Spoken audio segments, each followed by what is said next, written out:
So I just got home from checking out the new Darren Aronofsky film Caught Stealing, which stars Austin Butler, Zoë Kravitz, Matt Smith, Regina King, and so many others.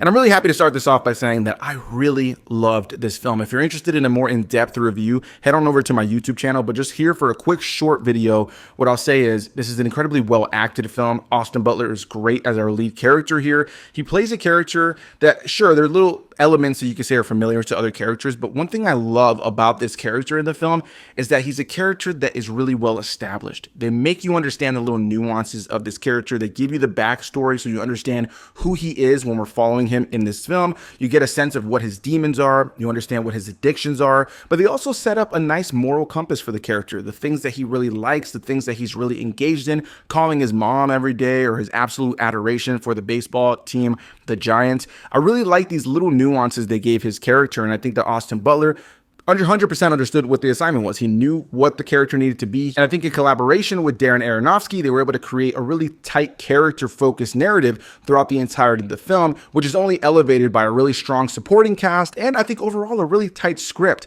The film is an hour and 47 minutes and jam-packs a lot of events into it. And, you know, while there are a couple of moments that I felt slowed the film down a little bit, there were a couple of things I would have liked to have seen expanded, I would honestly say that I think Caught Stealing is one of the best movies I've seen in 2025 on a writing level, on a character level, and as far as a movie that keeps you tense at times, but also has a great sense of levity, but also has moments throughout the course of the film that will have you looking at the screen going, oh shit.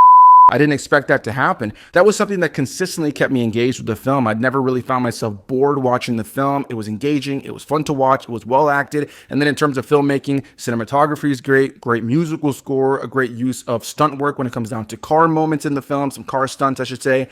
And just overall, this is a really well-crafted film that I think is certainly worth your time, whether you catch this in theaters or on streaming. But if you can see it in the theater, I think it's where it's the most immersive. I think this is easily one of my favorite performances I've seen from Austin Butler, and he's given some really great performances in recent years. But all in all, this was a film that I went into hoping to enjoy, expecting to enjoy to some degree because I am a fan of Darren Aronofsky, but I walked out of it really high on it, really enjoying it with very minor gripes. And this is the kind of film that I could see myself revisiting down the line and seeing what I maybe missed. And more than anything, as a first-time watch, there was some nice surprises. I think if you're a fan of mobster flicks, if you're a fan of corrupt cop flicks, and you just like that seedy underbelly of New York City kind of storytelling, there's something here for you for sure.